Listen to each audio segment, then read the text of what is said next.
नमस्कार, स्वागत है आप सभी का। UP triple S C ANM भर्ती को लेकर के बात करेंगे। चाहे ज्वाइनिंग की बात हो, प्रोविजनल की बात हो, वेटिंग सूची की और कोर्ट केस, सभी बिंदुओं पर बात करेंगे। वीडियो को आप लोग पूरा ज़रूर देखिएगा।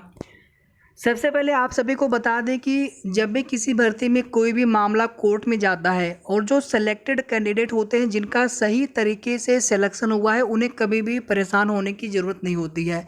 हाँ, ये ज़रूर होता है कि मामला कोर्ट में जाने की वजह से ज्वाइनिंग में देरी होती है और भर्ती प्रोसेस में अगर कोई गड़बड़ी नहीं होती है तो बहुत ज़्यादा उसमें समय नहीं लगता है। जवाब लगा दिया जाता है आयोग की तरफ से, मामला प्रोसेस आगे बढ़ जाता है ज्वाइनिंग की।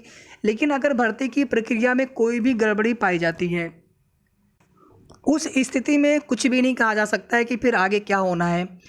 मैंने कई भर्तियों के उदाहरण आपको दिखाए हैं। आप इसी यूपी ट्रिपल एस सी आयोग की देखेंगे, मंडी इंस्पेक्टर की भर्ती है, उसमें समिति जांच कर रही है, नंबर घट गए थे, बढ़ गए थे, इस प्रकार के आरोप लगे थे। बीडीओ भर्ती 2018 आप सभी लोग जानते हैं। और इसके बाद इसी यूपी ट्रिपल एस सी की जो अन्य भर्तियां हैं, जैसे लेखपाल की भर्ती भी, तो उसमें भी धांधले के आरोप लगे थे।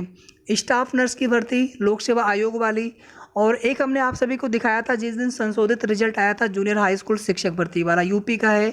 तो इन सभी भर्तियों में कहीं ना कहीं आप देखेंगे रिजल्ट में गड़बड़ी पाई गई थी, या जो उसमें सिलेक्शन लिस्ट थी उसमें गड़बड़ी पाई गई थी। देखिए, मैं ये नहीं कह रहा हूँ कि इस भर्ती में क्या है क्या नहीं है। जो लोग मेहनत करते हैं, मेहनत के बाद उनका सिलेक्शन होता है, वो तो यही सोचेंगे ना कि हमें ज्वाइनिंग दी जाए, हमें बाकी चीज़ों से हमें क्यों यहाँ पर हमारा ज्वाइनिंग लेट हो। बिल्कुल आप सही हैं, अपने जगह पे हैं। और इसी तरह से जिनका सिलेक्शन होना चाहिए था, अगर उनका सिलेक्शन नहीं हो पाया तो वे अभ्यर्थी भी कहीं ना कहीं बहुत ज़्यादा परेशान होते हैं कि हमारा सिलेक्शन होना चाहिए था, आखिर हमने ऐसी कौन सी गलती कर दी कि हमारा सिलेक्शन नहीं हुआ। हमारे डॉक्यूमेंट्स में कोई कमी हो तो आयोग बताएं। और उसके बाद फिर आप देखेंगे, चाहे लखनऊ खंडपीठ में हाई कोर्ट के या फिर इलाहाबाद हाई कोर्ट में, देखिए दोनों एक कोर्ट है, इलाहाबाद हाई कोर्ट है, उसकी खंडपीठ लखनऊ में है, तो उसमें आप कन्फ्यूज मत होइएगा, मामला कहीं पर भी लगा हो। दोनों जगह से ही कोई भी अगर ऑर्डर अगर आता है तो कहीं ना कहीं दूसरे वाले कोर्ट में भी वो ऑर्डर फॉलो होता है, या फिर देखा जाता है उसमें क्या मैटर है, कैसे मैटर है। और हमने आपको बताया था कि चाहे इसमें जो भारांक का नंबर नहीं मिला संविदा कर्मी का, या फिर किसी के कम नंबर पे सिलेक्शन हो गया, ज़्यादा नंबर पे सिलेक्शन नहीं हुआ, ये सभी उसमें ग्राउंड बना करके कुछ याचिकाएं पड़ी हैं। तो कुछ याचिकाएं वैकेंट सीट्स पर अगली जो सूची है या फिर उन सीटों को भरने के लिए कोर्ट में केस पड़ा हुआ है। तो तीसरी तरफ आप देखेंगे रिजर्वेशन का भी मामला है। 3 तरह के अलग अलग ग्राउंड हैं और उसमें कई सारी याचिकाएं पड़ चुकी हैं। और मैं कमेंट देखता हूँ कभी कभी, जो सिलेक्टेड एएनएम बहनें होती हैं, अब उसमें कुछ लोग जिस प्रकार से कमेंट करते हैं, जबकि उसमें मैं बार बार कहता हूँ कि आप लोग परेशान मत हुआ करिए। अगर आपको पता है कि आपका सिलेक्शन सही तरीके से हुआ है, फिर आपको उसमें परेशान होने की क्या ज़रूरत है। आपके नंबर कट ऑफ अंक से ज़्यादा हैं, आप मेरिट में आए हुए हैं, तभी तो आपका सिलेक्शन हुआ है। तो आपको इसमें परेशान नहीं होना चाहिए। हाँ, मैं बिल्कुल आप सभी की बातों से सहमत होता हूँ कि आप सबकी ज्वाइनिंग करा देनी चाहिए, जिनका सब ठीक है। और खाली सीटों पर वेटिंग सूची के लिए मैं एक बार नहीं, मैं बहुत बार बता चुका हूँ कि वेटिंग सूची या सेकेंड लिस्ट या उसी को वेटिंग सूची कह लीजिए, ये ज्वाइनिंग के बाद का प्रावधान होता है कि जो भी रिक्त सीटें होती हैं उनमें सरकार के ऊपर निर्भर करता है। जैसे अभी एसटी कैटेगरी की सीटें हैं, ये सीटें अगर आगे फिर से नहीं भरी, जो अध्याचन की सीटें प्राप्त होंगी, फिर ये खाली सीटें बढ़ती चली जाएंगी। तो कैरी फॉरवर्ड करने की भी एक सीमा होती है, फिर उन सीटों को समायोजित कर देना चाहिए ताकि उन सीटों पर किसी को नौकरी मिल जाए। तो उसमें अलग अलग प्रोविज़न होते हैं, प्रावधान होते हैं, और वो सरकार जब चाहेगी तब वेटिंग लिस्ट का प्रावधान कर सकती है और वहीं से फिर आने वाली भर्तियों के लिए हो सकता है। उसके लिए वेटिंग सूची वाले जितने भी अभ्यर्थी, जितने भी एएनएम बहनें हैं, आप लोग कोशिश करते रहेंगे तभी कुछ होगा। बिना कोशिश किए तो फिर गवर्नमेंट अपने से तो आयोग जो वेटिंग सूची जारी करेंगे नहीं, क्योंकि उनको ऐसा कोई निर्देश है ही नहीं, वेटिंग सूची वो जारी नहीं करते हैं। तो कोशिश करेंगे, गवर्नमेंट का निर्देश होगा, जीओ होगा, गवर्नमेंट ऑर्डर होगा, तभी यूपी ट्रिपल एस सी आयोग की तरफ से या फिर विभाग की तरफ से खाली पदों पर वेटिंग सूची का जो प्रावधान है वो किया जाएगा। चलिए अब यहाँ पर बात कर लेते हैं कि जो कोर्ट में मामला गया हुआ है, और प्रोविजनल यहाँ पर हो गया और ज्वाइनिंग हो गया, ये 3 यहाँ पर अलग अलग टॉपिक हैं, और तीनों ही टॉपिक जो है एक दूसरे से यहाँ पर हम सबको कोरिलेट करके देखेंगे। वीडियो को आप लोग लाइक शेयर तो जरूर कर दिया करिए, और एक निवेदन है आप सभी से कि वीडियो को आप लोग पूरा लास्ट तक जरूर देखा करें। और कोई भी मुद्दा होता है, मैं हमेशा निष्पक्ष होकर के आप सभी को जानकारी देता हूँ। अब उसमें कभी आप ये मत सोचा करिए कि हमारे लिए, अब उसमें अगर आपको लगता है कि नहीं, हम कि जो है हमारा मुद्दा नहीं उठा रहे, दूसरे का मुद्दा क्यों उठा रहे, तो ऐसा कुछ भी नहीं होता। हमारे लिए सभी बहनें एक समान होती हैं, और किसी को नहीं पता होता है कि इस भर्ती में क्या गलत है क्या सही है। ये सब चीज़ें हम आप नहीं कह सकते हैं। ये सब चीज़ें सरकार का, विभाग का, आयोग का, उन लोगों का कार्य होता है उसमें देखना कि उसमें भर्ती में सब कुछ सही है कि नहीं है। मामला जो कुछ भी कोर्ट में गया है, अगर सब कुछ सही था तो जब सुनवाई हुई थी उसी दिन जवाब लगा देना चाहिए था आयोग को कि भर्ती में सब कुछ ठीक है। मामला वहीं पर, याचिका वहीं पर खारिज हो जाती।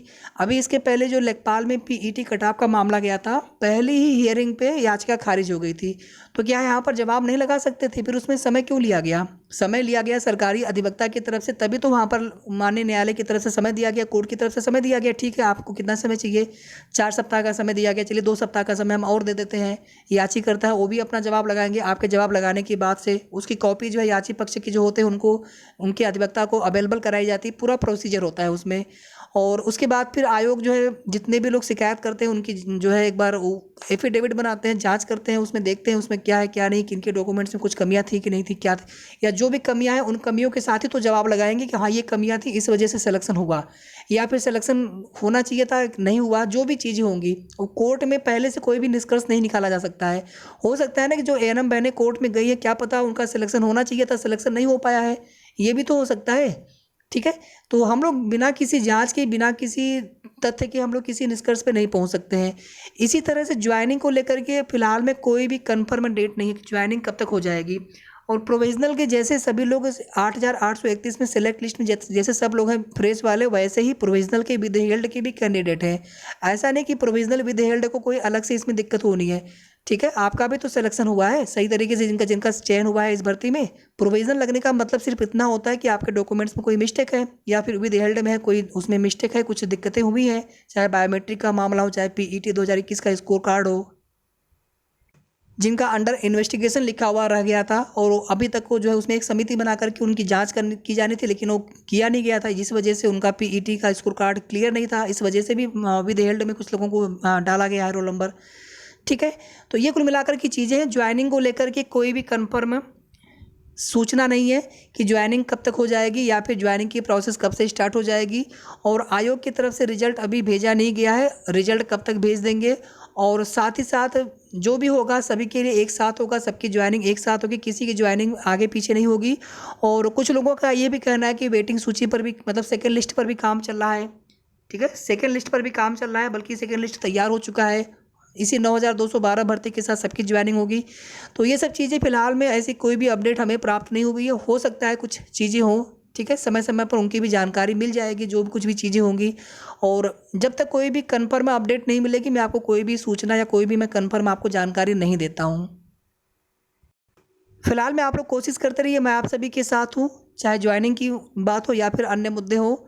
और जितनी भी सेलेक्टेड एएनएम बहनें होती हैं, ज्वाइनिंग के बाद, रिजल्ट आने के बाद ज्वाइनिंग की जो प्रोसेस होती है कंप्लीट हो जाता तो अच्छा होता है। बहुत लोगों ने जॉब भी छोड़ दी है अपनी, कहीं संविदा कर रहे थे, कहीं कुछ था। तो सिलेक्शन होने के बाद यहाँ पर ज्वाइनिंग की प्रोसेस आगे बढ़नी चाहिए थी। लेकिन जो कुछ भी शिकायतें निकली हैं कहीं ना कहीं उससे जो है जिनका सिलेक्शन होना चाहिए था नहीं हुआ है, फिर वे बहनें अपने न्याय के लिए अपना संघर्ष कर रही हैं। और देखते हैं उसमें आगे क्या होता है। लेकिन अभी भी फिलहाल में कोई भी ऐसे कन्फर्म अपडेट नहीं है।